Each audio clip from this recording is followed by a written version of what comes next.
We're joined by Hans Despain. He is the professor of economics at the University of Massachusetts Amherst. Thanks for joining us. This is a big issue that really, I don't think has gotten nearly the kind of coverage that it should have been leading up to this, because this is a potentially massive story.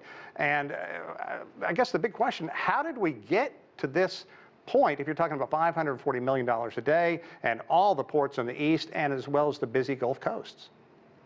Yes, I agree with you, Sean. It's didn't get sort of the mainstream coverage. Of course, it's been in the back pages of the newspapers since June, but the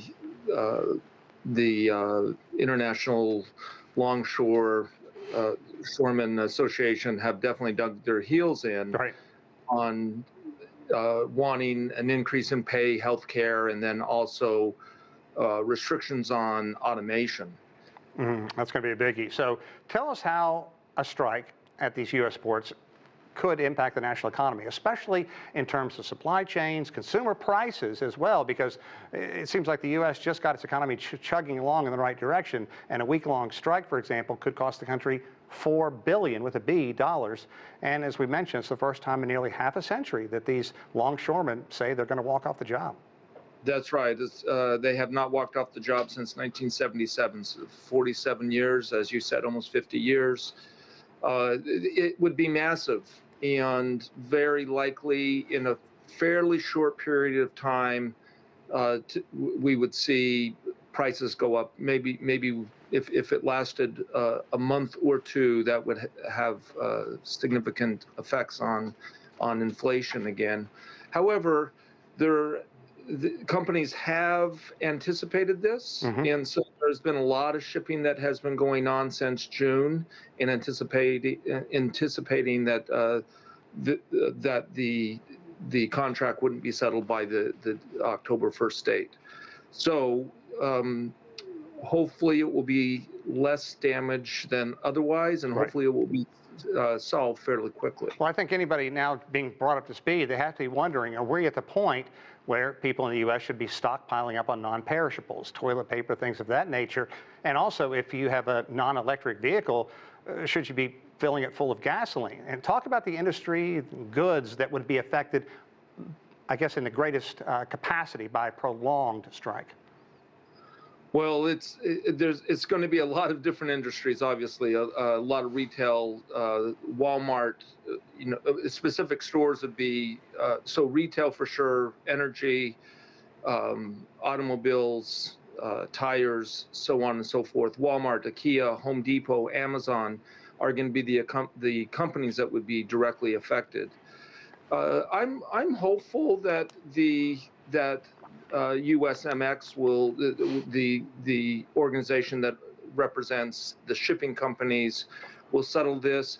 The primary thing is in 2003, the industry, the shipping industry, actually had negative profits. But we have to remember something: that the profits from 2010 to 2020 for the industry was about $37 billion, and in 2021, the profits were $100 billion. In 2022, they were almost double that. So just massive, massive profits were maintained in those 2 years of supply-side bottlenecks. Right. So obviously, the union wants to see the wealth spread around just a bit. So what kind of steps are being taken by both the port authorities and labor unions to try to prevent this strike? Because, as we mentioned at the top, Joe Biden could intervene and make the longshoremen go back to work, but he isn't. Instead, telling negotiators work things out. Well, I don't have inside information on what's going on, but I do think that Biden stating that he will not step in gives a signal that he expects that it will be solved. It is a very precarious situation for the Democrats if this does not get solved either way. So, I'm hopeful that that is a signal that they may be a little bit closer than either party is saying publicly. Yeah. Exactly. Okay, so talk a bit more about what a potential strike could do to the upcoming presidential race here in the United States, because we're closing in on 1 month.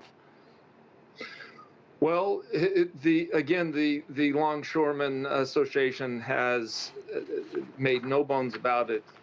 They know that this will lose the election if they don't settle the strike. It's most likely will lose the election for the Democrats. They also have stated, along with the AFL-CIO, that Trump is not a pro-union president, regardless of some protection policies he's put on international trade.